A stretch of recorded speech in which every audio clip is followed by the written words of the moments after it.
everybody. Welcome to another episode of the Crime and Coffee Couple. My name's Allison. And my name is Mike. Hi, Mike. Hey, Al, how are you? I'm pretty good. Good, How are good. you? Hey, real good, real good.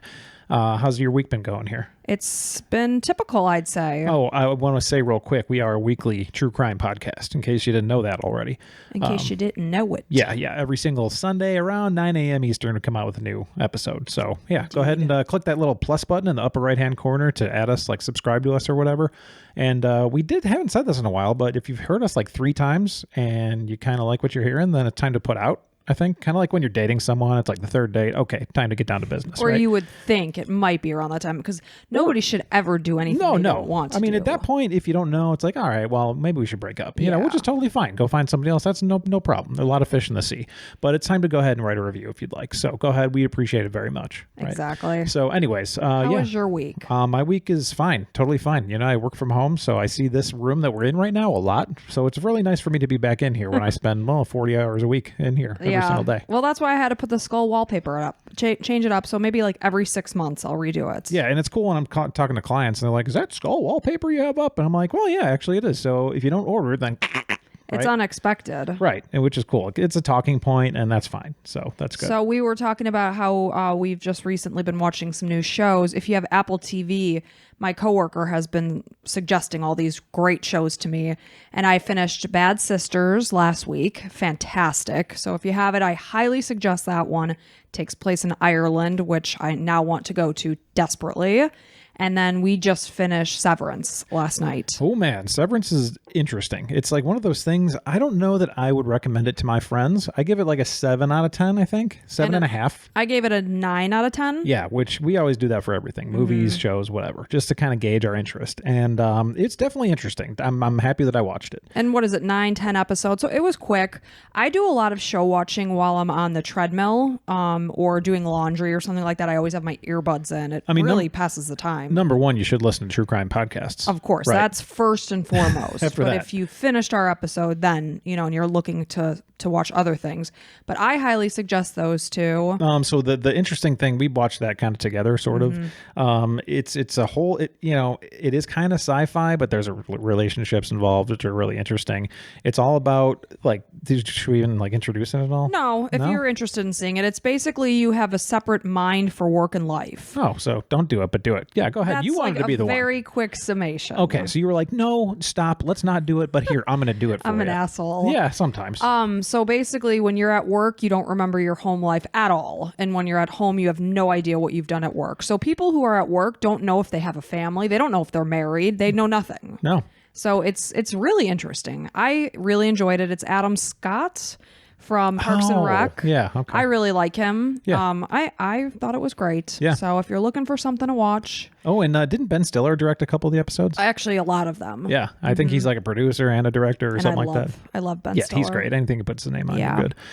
Besides that... we're doing a Taylor Swift ice skate tonight. That I am so excited about. Yes. Yeah, there's some local ice rink that's doing a Taylor Swift thing for like $19.97 because I guess that's an album that she has. I don't know, and I apologize for any Swifties out there, but... our daughter is obsessed. Yeah, she's definitely... I asked her, are you a Swiftie? She's like, oh, yeah. Yeah. And I was like, okay, so we're going to go do that with her and her friends and some other friends. It'll be fun. Yeah, absolutely.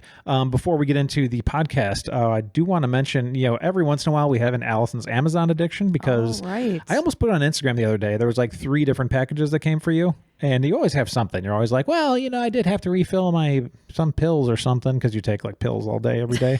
They're vitamins. Vitamins, yeah. So let's call them vitamins, air quotes. And there was something that came recently that I thought would be fun to talk about.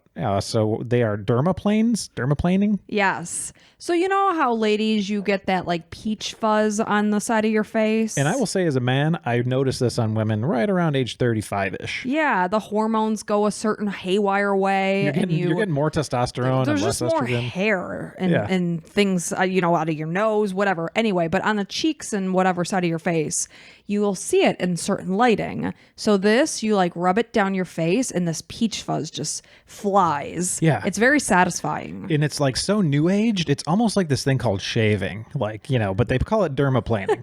We don't want to say we're shaving our face. Right. Nobody wants to say I don't shave my face. I dermaplane it. Right. So it's a lot more socially acceptable if you're dermaplaning. Yeah. Either Either way, hey, you know what? Well, some women have some like hair in their face, and that's okay. I have very fair hair. Like on my arms, you wouldn't even know I have hair. But you know how if the light's shining a certain way, you could see it.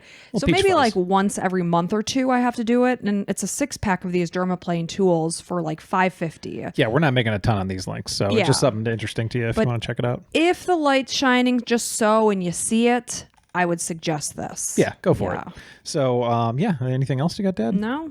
Okay. I'm plumb out of ideas. Let's dig in. I'm ready to go. Great. So this is a case I've never heard of. This is the murder of Meredith Chapman.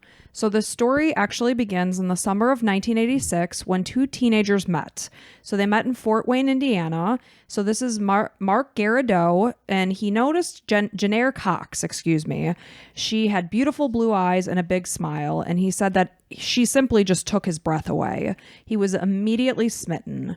Mark was extremely shy at the time, so the relationship didn't officially begin for another 4 years when they bumped into each other again. Mark learned that Jennair was working at a nearby mall. He began coming to that mall quite often just to see her, but it was actually her who had made the first move and asked him if he was ever going to take her out. So she pushed that along. How old are they at this point? So I'll tell you when they get married. So they were only teenagers when they met. Got it. So Mark was drawn to Jennair's direct and confident personality, which was a complete opposite of his own. And they always say, two Opposites different. attract. Yeah, exactly. Is probably the better way to say that. Whatever you were about to say. You summed it up much more thoroughly than I did. It's similar to us. Like you're all go, go, go, process based, everything. I'm more kind of like happy go lucky, and I'm kind of like, all right, yeah, we'll figure this out. You're like, no, we need to have a plan for this going forward. Yeah, and I'm an asshole, and Mike's not, and that's how we differ. I didn't want to say it. So a few years later, the couple got married. It was October 23rd, 1993. Mark was 25 and Jennair was 23. It was the day they truly believed that they had found the person they were going to grow old with. They were going to spend the rest of their lives together. And that's what we go into a marriage hoping for. Of course. So the relationship remained strong and steady until they faced a financial hit, as many did in 2008, when the financial crisis struck. Mark would later say that this changed everything for us. Because of the struggles, money was really their main source of stress. It was the cause of the bulk of their arguments. And a lot of times it is that. What is that saying? Like if you have enough money, you never fight about it. If you don't have enough, that's all you fight about. Exactly. So Mark indicated that arguments with his wife could be epic and that she always won because she was going to have that last word. So in November of 2011, the couple moved to Greenville, South Carolina, where they each found new jobs in marketing. Mark felt that their marriage was renewed and they connected over the state's scenic mountains and beaches. They were hiking, they were exploring together, and at this point, Mark said that he and Jennair were closer than they ever were. It's like you and I went out on a walk this morning for like an hour and a half, and we talk and we drink our coffee, and it's like our date night. And heavy petting. We were on the trail and we were just heavy petting. Yeah, just petting each other heavily. Like he was rubbing my back. Yeah. That's our idea of heavy And it petting. was sweaty and I took my hand off. It was and he was gross. like, ew, you're disgusting. Yeah. Anyways. So this was bringing them closer together. So all was well. They chugged along. 6 years had passed. And then it was 2017 and Jennair lost her job. This really knocked her self-confidence. She was having a hard time finding a new one. So her confidence was suffering and Jennair was becoming a shadow of the person that she used to be. Because as we said in the beginning, Jennair was somebody that Mark was really drawn to because of her strong personality and confidence. And, it was sliding. Confidence is so huge in a relationship. I, as a guy who's probably like a 5 out of 10 on the look scale, having confidence and being funny are like two things that can get you in front of girls or guys or whatever you're into, just, way easier and faster. People just like this air of confidence and humor that, the more confident you are, usually the funnier you are. Yeah. And it's just one of those things. And when you get with somebody because they're confident, because they're outgoing, and then all of a sudden they're not, you can start questioning things. And obviously when you marry somebody, there's going to be peaks and valleys, and you hopefully will survive those valleys because people struggle, and you have to hopefully help bring up their confidence and bring them through it. Right. So they were struggling at this point, and they decided to figure out a way to just kind of turn over a new leaf. They decided they wanted to have a fresh start somewhere else. They chose Delaware as their new home. So after making this decision, Mark began to job hunt. He noticed that the University of Delaware was hiring a creative director for its marketing department. If he was successful, he would ultimately end up being supervisor. So Mark applied for the job. He sent an email. He received a quick response back. Mark was contacted by a then 32-year-old Meredith Chapman, who was 15 years his junior, and if he was hired, this would be his boss. So Meredith was born Meredith Sullivan on January 31st, 1985. Despite her young age at this point, she was exceptionally successful. I was reading all of her accomplishments and truly felt pretty low about myself. I'm like, I've done nothing. I have literally done nothing in life. This girl was something else. So at this point in time, she was working as a senior director for marketing at the University of Delaware. She grew up in Pennsylvania. She graduated from the University of Delaware with her bachelor's degree in communication. Then she went on to do her master's degree in education. She was also a cheerleader at the university. She later coached cheerleading at various high schools, Newark High School, Avon Grove High School. She was also a cheerleading coach for the Middleton Nitros. She started her career as a reporter. She produced for WHYY TV, and in between, she spent 2 years as a communication manager for the then U.S. Representative Mike Castle. He later said that Meredith was really one of the major reasons why he was elected. He said that she was so full of fresh ideas. She loved her state of Delaware that she was living in at the time. In 2010, Meredith started her dream job as senior news editor at UD. She worked her way up to senior director for marketing. This is where she was in the position when Mark was applying for the job. So at this point, she was overseeing more than 20 employees. She led the university's advertising and social media brand. Excuse me. So Meredith was married to Luke. He was a former Newark City councilman. The couple got married in 2009. They lived in Fairfield Crest with their dog, Indy, and in the midst of working for UD, Meredith ran for state senate in Delaware in 2016. When she lost the election, she just used it as a teaching point. So everyone that knew her said she accepted her loss with grace, and she reflected back on the importance of taking risks and pursuing our passions no matter what the odds. So those that knew Meredith described her as someone with boundless energy and motivation. She's the type of person who was coming back from a 5-mile run as everyone else in the house is just starting to wake up. Someone who could accomplish more in one day than most could in a week. It does sound like you, just so you know. Well, I mean, maybe so, but I can definitely accomplish a lot when I set my mind to it, but this girl really hit the pavement running. Yeah, I mean, for sure. It was impressive. So when she believed in something, she was all in. So Meredith invited Mark in for an interview. During their conversation, Mark was immediately captivated by not only her beauty, but also her brilliance. He said, "When I sat across the desk from her, within 5 minutes, I didn't say it out loud, but he thought in his head, I have got to work for this person." He was dumbfounded by how articulate, energetic, and passionate she was about her job and how accomplished she was at such a young age. So Meredith must have been equally as impressed with Mark because she quickly offered him a job and he accepted. So in November of 2017, Mark relocated to Wilmington, Delaware. In the meantime, Jennair stayed back in South Carolina to tie up loose ends. That's kind of how we were when we moved from Illinois to Florida. You came months after me because you were selling our townhouse and all that good stuff. And I moved the whole entire house by myself with a couple friends. And most of the stuff that I put into the truck got destroyed. So it's a disaster. I think even a couch we still have here today has a big hole in it. But we have it against a wall so you can't see it. So again, Mike packed up the truck. So the day it arrived in Florida, I literally cried. I cried hysterically. Everything we owned was damaged. Hey, just like Meredith said, you only learn from mistakes, right? You learn from your failures. Everything. And now we're good. Tables scratched to High Holy House.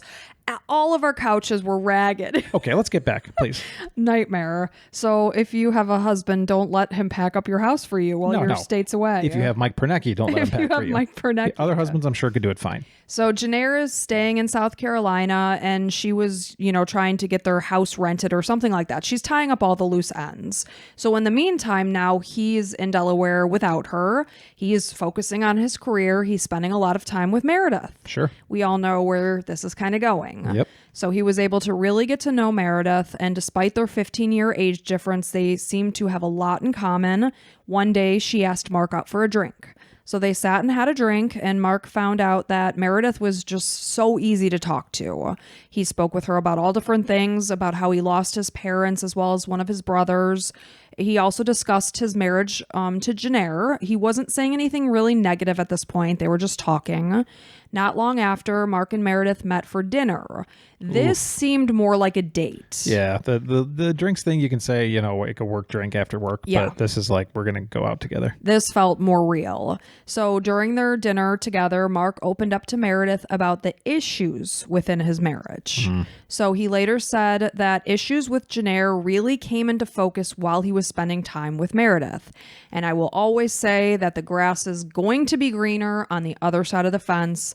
And when you get over that fence and really settle in and plant your roots, the grass will also show the brown spots. Lots of piss stains. Lots of piss stains start coming Either up. side, yeah. Anytime you get through that honeymoon phase with somebody, you start to see the toothpaste on the bathroom counter and they didn't wipe that or whatever.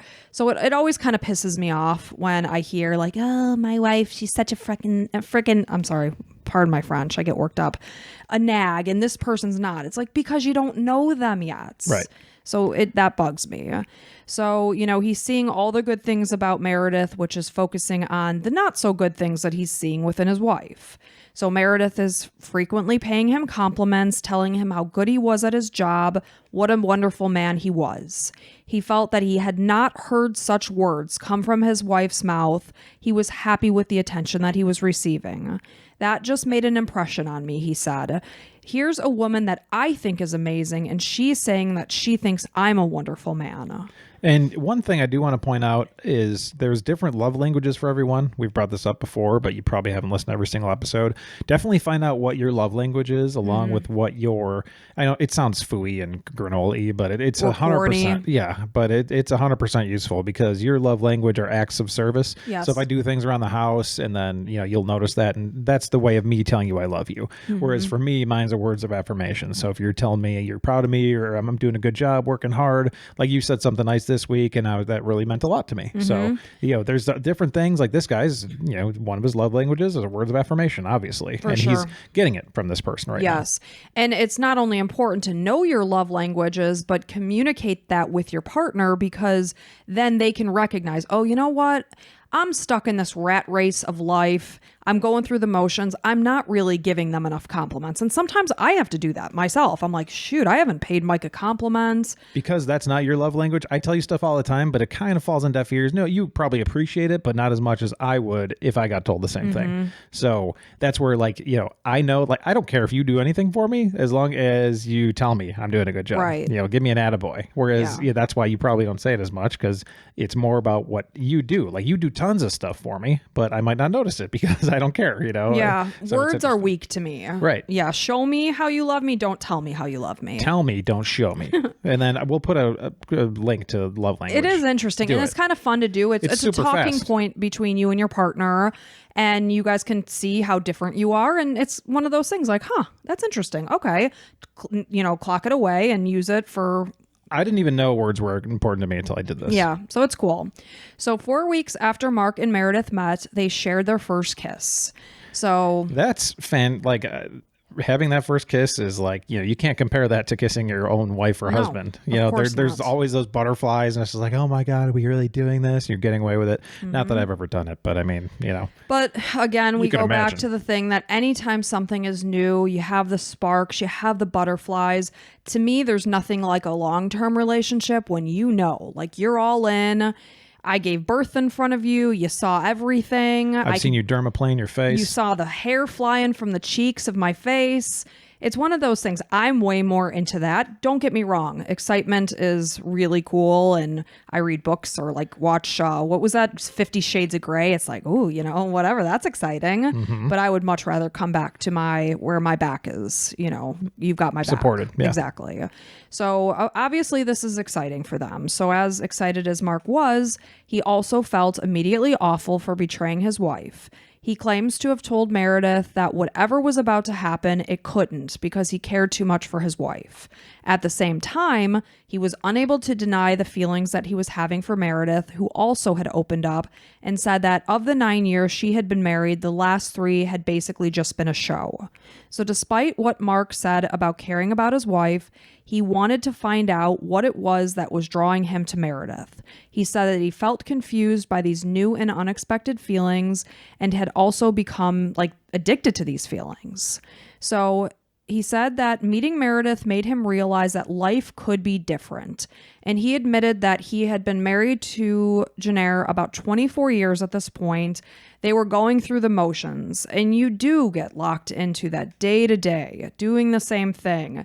And he was worried that the next 24 years of his life were going to be equally as mundane, basically. It's up to you, buddy. You can make it a little bit more spicy if you want to go take some dance classes or whatever. Just bring some stuff up. It's not going to magically take care of itself. Nope, 100%.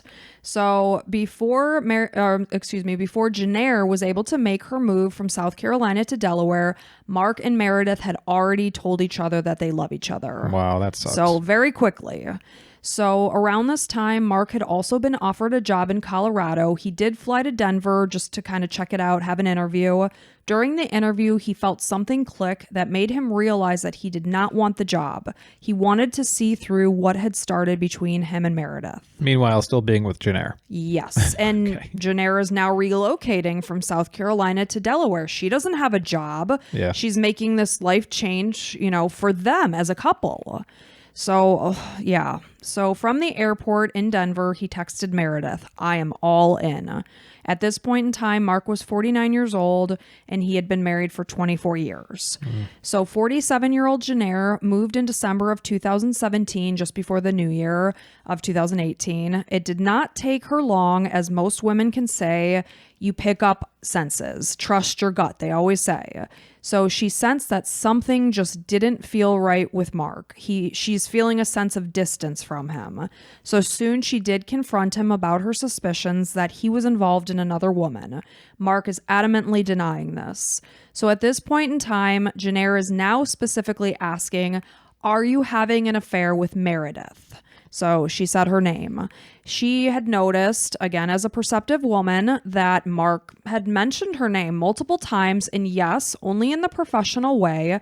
But women pick up on the fact that their husbands are specifically name dropping a particular person. Well, you can tell that person's on his mind all the time. And if you see a picture of Meredith, she's very cute. So right away, Jennair had suspicions, and she was right. But in the meantime, Mark is continuing to deny these accusations, but Jennair remains steadfast. So her suspicions are raised, and Jennair began to keep a close eye on Mark, and it did not take long for Mark to start to notice that his wife had a lot of information, and this information was things that she would have no way of knowing about him and Meredith. So she got into his stuff. So obviously Mark is very suspicious as well. So it was around Valentine's Day of 2018, and Jennair eventually admitted that she had hired a company that allowed her to gain access to his phone to view a record of calls he'd exchanged and basically clone his device is what she did. So realizing that he was caught, he can no longer deny, it's in black and white. Yeah, I mean, you can be pissed off about that, but in the meantime, you are caught. Right. So he finally did admit it, and he also admitted that he had fallen in love with Meredith, and I'm sure it was clear to see on the device that they were exchanging I love yous. Yeah, there's probably I love yous, plenty of pictures of different things, interactions of maybe descriptions, and a lot of stuff she didn't want to see.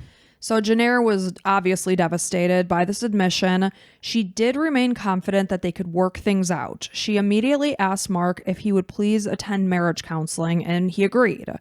On the day of their second session, Mark put his jacket on and he felt something in the lining. He initially thought there was still an anti-theft device on his jacket, so he looked further. And on closer inspection, he actually had to cut the lining of his jacket open to see what it was. And there he found a recording device. So Mark was furious. So he confronted Jennair, who simply explained that she just wanted to know the extent of his relationship with Meredith and wanted to overhear any potential future plans that they were making. Oof. Yeah, probably not a good move. I mean, you can't. I don't know what I would do in that situation, but yeah, I can't you already say. caught him. I don't know. She also said that she had spoken to the university as well as Meredith's husband about their affair. At this point, what was left of his relationship with Jennair quickly dissolved and crumbled, and he eventually told her that he would be filing for divorce in May when he met Delaware's residency requirements and could move out of their shared home.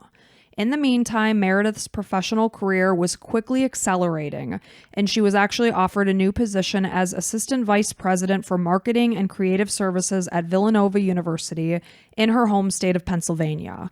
So during this time, she was also in the process of divorcing her husband in order to pursue a new relationship with Mark. She was relocating to Radnor Township, Pennsylvania. In the meantime, Mark had also left his job at UD in early April of 2018 and began looking for a new place to live. So they're basically taking the steps to become a couple themselves together. So as Mark and Meredith's relationship continued to grow, Jennair began to meet with a divorce coach named Sheila Brennan, where she spoke about the anger and resentment that she held from being basically tossed away and traded in for a younger woman. Sheila indicated that her client had also fear of being left financially drained since Jennair had found a new job she had not found a new job since relocating to Delaware. She'd been out of work for about a year at this point. So she is scared, not only is she losing the person that she assumed would be the love of her life forever, but she's also like, crap, I don't have a job. What am I going to do? That had to have been terrifying. Absolutely. So the stress began to take a toll on Jennair's mental health, and she began to act erratically. At one point, Mark claimed that she even threatened to jump out of a window. Mark encouraged Jennair to seek a psychiatrist's help as well as support from family and friends, and she did. And as she took this advice, she seemed to become more accepting of their impending divorce. It was Mark's belief and impression at this point in time that she was acting herself. She was starting to begin to, be her typical self. Go to the next stage of whatever grief it is, or yeah. So in the weeks before Mark planned to move out, Jennair brought him a list of requests, and Mark felt that he had gotten through the worst of what they were going to go through and that Jennair was coping better with the situation. So on Jennair's list, she requested that they do things together. She wanted to go on hikes. She wanted to have dinner. She generally just wanted to spend more time together before he moved out. With Mark? With Mark. I mean, this is over, so that's probably not going to be good. I imagine Jennair wants to try to work to get things back together, but hopefully he didn't do it. Maybe he did because he wanted to just kind of keep some stuff together before he moved out finally. So really what happened was that Mark was deciding to appease Jennair and keep the peace. And in the meantime, she was desperately clinging to the hope that he would take her back. Of course, that's the only reason. And at the same time, he's trying to play a game and he probably likes to be, wanted by her still and just wants to kind of hold it over her. Maybe. So Mark said, "It was odd, but I'm trying to land this thing so that she's in a good place. If this is what she needed, then I was going to do that." So as they spent time together, Mark believed that he was helping Jennair to gain closure of their relationship. Ugh, you're not. I mean, it's kind of easy to see. It's just kind of stringing her along. It's confusing. I mean, if you would literally talk to anybody else, they'd be like, probably not a good idea, buddy. But hey, hindsight's 20/20. So Jennair began posting on the Nextdoor app asking for recommendations, and what she had written was an excellent, in all caps, marriage counselor for a couple that's on the brink of divorce. She went on to write, "We will need someone who is very educated and experienced dealing with couples issues, including infidelity, depression, traumatic experiences, child-parent dynamics, being accountable for actions, etc." I'd read that on Nextdoor and be like, "Ooh, good luck with that one, sister." Yeah. I don't think this is going to help.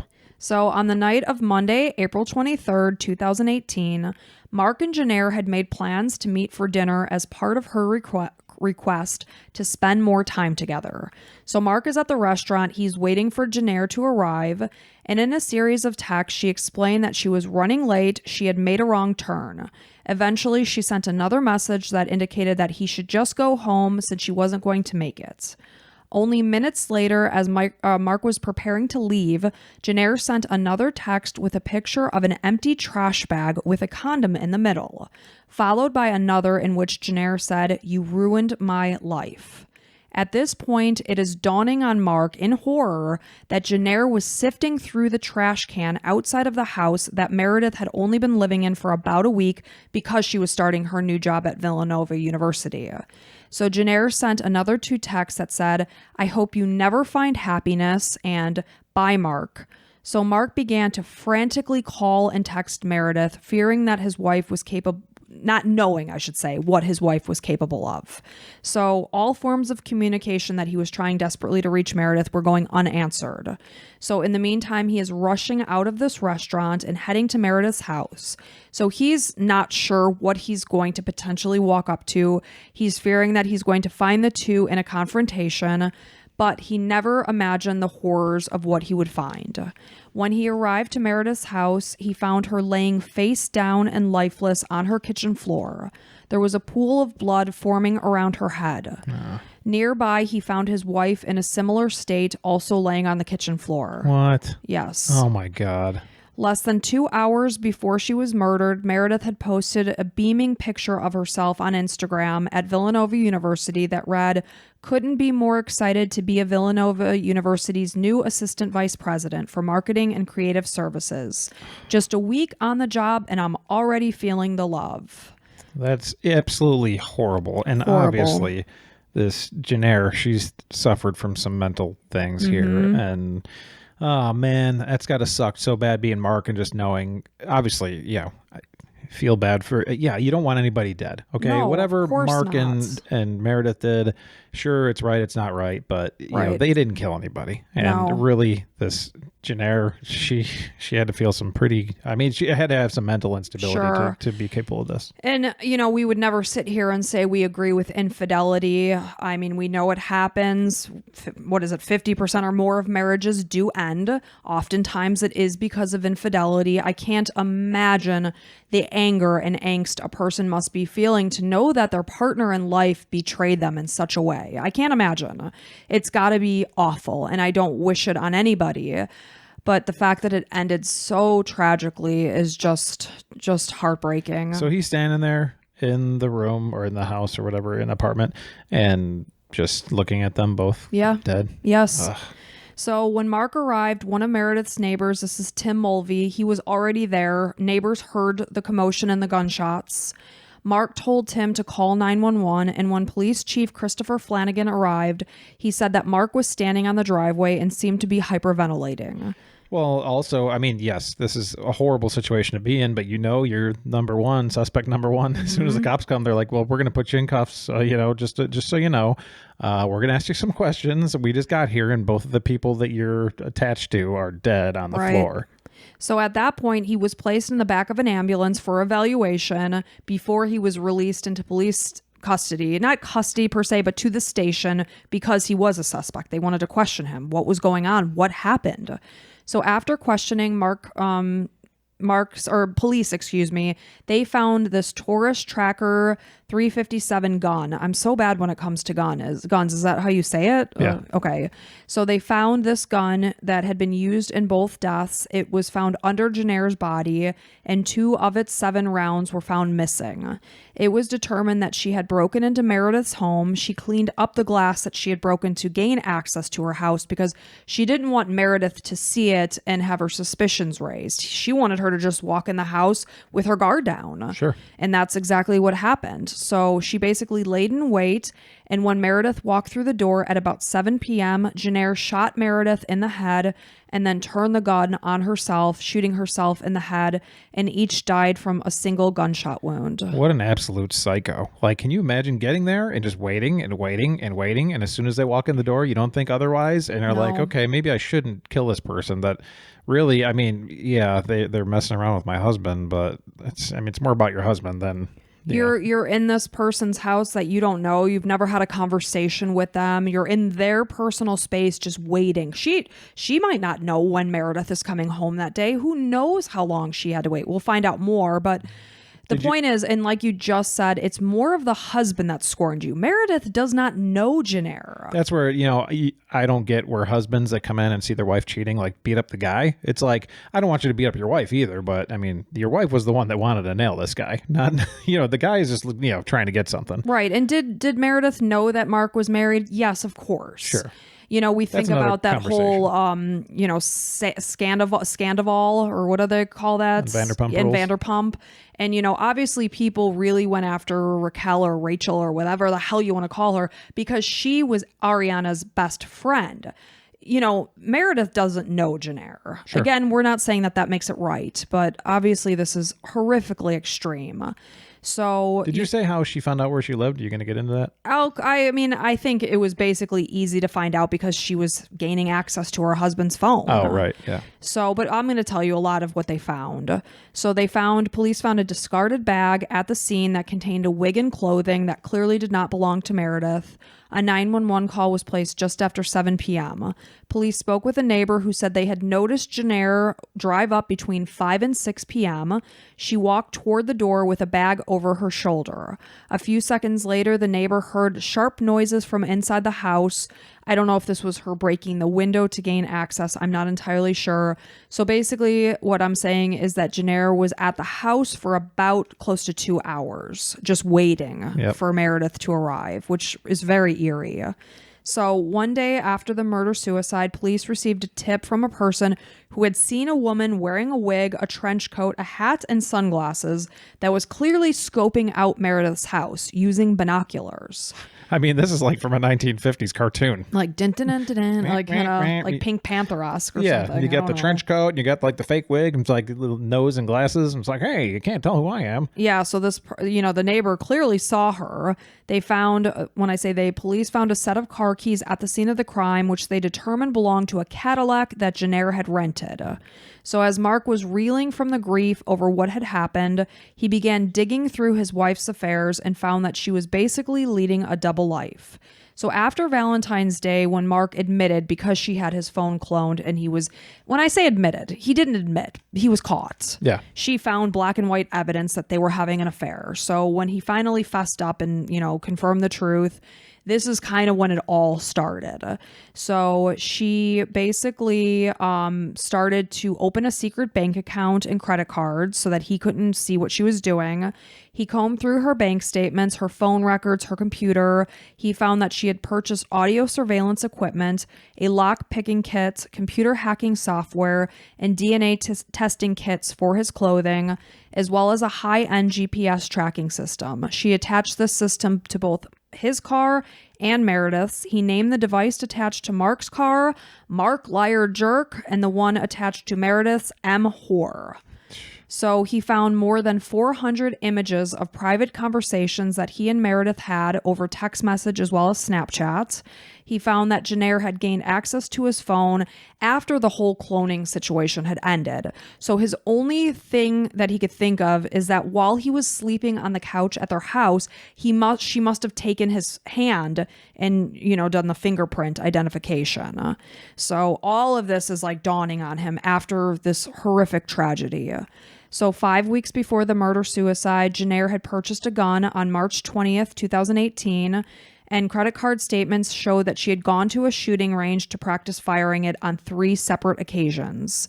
Mark couldn't wrap his head around the idea of his wife even doing this because they as a couple consider themselves anti-gun. He said that he and Jennair had spoken, they must have spoken on the phone.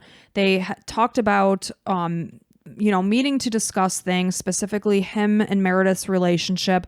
As they had this conversation, it turned out that Jennair was at the firing range. So he's like putting all the horrible pieces together of how this tragedy came to be. So the audio device he had previously found in his jacket was not, by all means, the only one that Jennair had used. I can imagine. She had a bunch of them, and what she did was that she would plant it in the jacket, not knowing what he was going to grab that next day. Just everywhere, every single thing he could possibly wear. So with these devices, he found files that contained hundreds of hours of audio that his wife not only recorded, but she also transcribed into 12 notebooks. Wow, she was spending every waking minute basically doing this. Yes. This because she wasn't working at the time, this became her career. Wow. So she was recording conversations that he even had with Jennair. So in one conversation, Jennair could be heard telling Mark, "She is living my effing life." And in one conversation I heard, Jennair was like, "I get it," almost like insinuating he was going through a midlife crisis. "You're bored with me. You're not attracted to me. You meet this younger girl and now all of a sudden she's, stoking your fire."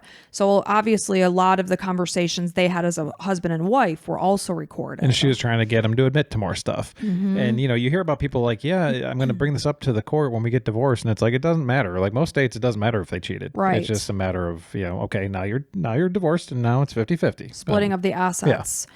So he discovered that she had cycled multiple listening devices in and out of the lining of his jacket. So what she would do was at the end of the day, after he had hung his coat, she would cut it out, take it, download it, and then put it back in and sew the lining back in place. Well, I'm safe there because you don't sew at all. I hate sewing. Yeah, Who does that business? Thank goodness. But she had to spend a lot of money on all these spying things. Oh, I'm sure. I mean, thousands probably. Yeah, I wouldn't know how much it cost, but I would imagine, like you just said, it was expensive. So she would do this. This had been going on for weeks, cutting She's it out. addicted to it. Yeah. Yeah. It became like you said, an addiction. So it also came to light that on the night that Jennair murdered Meredith and killed herself, she had emailed a 15-page letter to her family members explaining herself, explaining everything that she was going to do. Manifesto. Yeah, she had started the letter weeks before she dated each entry. She wrote that she basically just did it for payback, and she wrote, "That's as simple as it gets." In the letter, she said that if Mark happened to walk into Meredith's house that night, she would kill him too. So she had accepted that he might go to Meredith's because they were clearly having dinner somewhat near to where Meredith lived. It looked like they lived only maybe 30 miles, I should say, from where Meredith had moved to Pennsylvania. Despite the fact that they're in Delaware and she's in Pennsylvania, it was about 30 miles. So Mark ended up going onto the Dr. Oz show in October of 2019, and he allowed a psychiatrist to read the letter that she had written.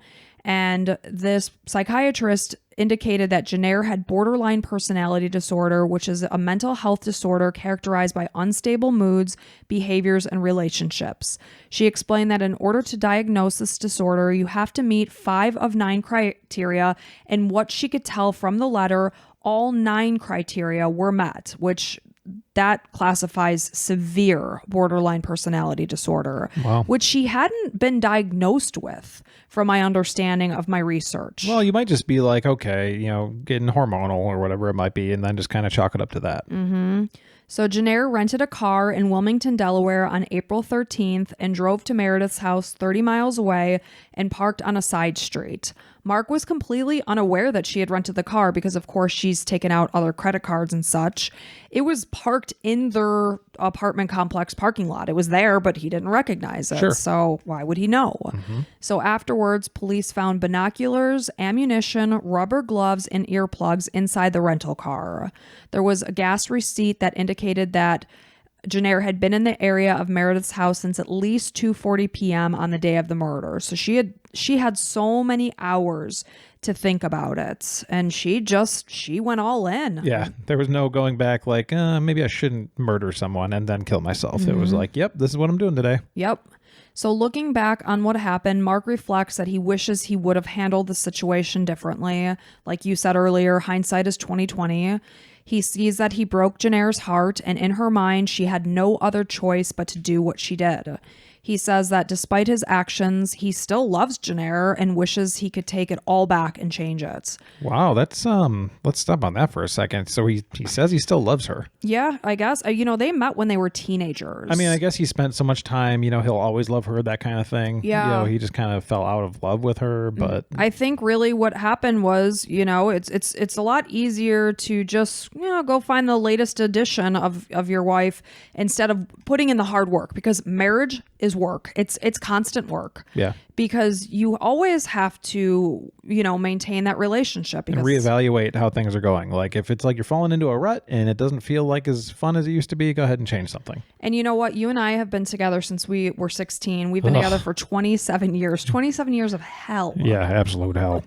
But the point is what do you say? Every 10 years I've read this somewhere. I don't know if it's true, but they say your personality completely changes. Like you as a human change, so whatever that may be, maybe you don't like completely do a 180. It's not like the exact opposite, but like if you look back 10 years ago, you're probably completely different. Like the things you're into or like what you focus on or like what you take more seriously. And it could just be life experiences. We met when we were juniors in high school. We lived with our parents. We weren't grocery shopping and planning meals. We were just going to work at a bagel shop and coming home. Our responsibilities were far less than they are now. I was making out with you and cutting my mouth on your braces. Yes, that's how far back we go. I shredded your lips on my braces. And making out in the cooler of a bagel shop. But obviously we've lived a lot of years and things have changed. We've moved states, we've moved houses, pets, had kids. Obviously we've had to grow together. That takes work. Sometimes it's easier to just go bone somebody else that's 15 years younger than you. Yeah, that is actually the easy way out. And then you just keep on doing that until you get caught. And then it's like, oh, well, you caught me. I guess I'll just go ahead and move on. That's what happened. A lot of guys do that, it seems. So, when Mark is saying that he wishes he could take it all back, I don't know if he means his relationship with Meredith per se, but maybe how it was all handled. Yeah, and like, lucky for him, he's the only one that can talk about it now. It's all his story, right? So he can say whatever he wants, whether he means it or not, and I hope he does. But yeah, and he seemed genuine. Mark has since written a book about the incident called Irreparable, which discusses, obviously what all happened, his relationship between both Jennair and Meredith, as well as depression, PTSD, and mental health. He did get knocked when people heard about this because they're like, oh, you're going to ride that cash cow of this tragedy. Well, I can't blame him. It is 100% a cash grab. However, he maintains that any royalties from the book will be donated to a charitable organization that supports suicide prevention. What about any cash advances from the book? I don't know. So, Dr. Robbie Ludwig, a psychotherapist who has studied homicide within marriages, read Jennair's letter and believes that she may have been pushed to kill Meredith and herself because losing her life and like everything that she had put together in her mind of what she foresaw for her future was something she just couldn't tolerate. In her mind, her life was pretty much over, so may as well kill herself. Not a good idea, by the way. Of course not. Again, we've been through it before recently, unfortunately, and if you're thinking of taking your own life, that's not the way out. Of course it's not. But, she was privy to a lot more than many people are when they realize that, they've been cheated on. She had all these recordings, hundreds and hundreds of hours of pure conversation between Mark and his mistress. So she was privy to their relationship. She heard it all. And like one of the things I hear about all the time is when people are like, they catch somebody cheating and they're like, just tell me one thing. Did you blah, blah, blah on this date? And it's like, I wouldn't want to know that because then you'd have to picture them. Like, did you guys make love in our bed? And then they're like, yes. And it's like, now you got to picture that your whole life. I would want to know every single detail. Why? Because I think the things I think in my head would be far worse than the actual truth. I would want to know it all. Probably not. And I would make you tell me. If you caught me, it would probably be all true. Yeah. So, again, she heard all these recordings and this triggered rage within her. And what she had done was clearly to make Mark suffer. And she did say that this was payback. She said that's why she did what she did. So Meredith's sudden and tragic death stunned those that knew her, both professionally and personally. I can't tell you how much I read online about people just raving over this girl. It was unbelievable. I was just wondering, like, how are her friends and family? Because obviously this girl touched a lot of lives, very successful, like helped a lot of people out, it seemed, as far as professionally. And personally. Like, Sure. For instance, one person spoke out and said that after a long day of work, Meredith had driven an hour to go to her grandmother's viewing after her grandmother had passed away. That in itself was really touching for her friend. But they were talking about, oh gosh, we're all exhausted as a family. We don't want to go out to a restaurant. Meredith went with her husband, Luke. They got all sorts of food and brought it to this person's house, took her car key so that she could have it all set up. The family all met there. She spoke with all the grieving family members until like midnight that night. That was the type of person that she was. She went above and way way beyond what was ever expected of her. Just a high achiever, very high IQ, like one of those people. In like every aspect of her life. It's one of those like, okay, you have 24 hours in a day, as do I. What the hell am I doing wrong with my life? That's who I got from her. So all that spoke out about her life described the 33-year-old, because at this point she was 33 years old when she passed away, in much the same way that she was just absolutely amazing. She was said to be a person who tried things. She invented solutions if they didn't exist. It wasn't like, oh well, moving on. No, it's like, no, we're going to make this happen. And she did. She made things happen. She did things that people did not expect of her, likely things that she didn't even have time to do, but she did them because she was a decent, vivacious, and creative soul whose death left a gaping hole in the lives of those that knew her. Those that did know Meredith said that she should not be defined by her tragic death, but instead be remembered as a person who fiercely loved her family, someone who was a compassionate friend and among the most talented and innovative professionals in the field. Now, you said she was married, right? She had been married for 9 years and had gone through a divorce. Oh, okay. So she wasn't married at this point. At this time, her divorce was final. Got it. So that is the terribly sad story of the murder of Meredith Chapman.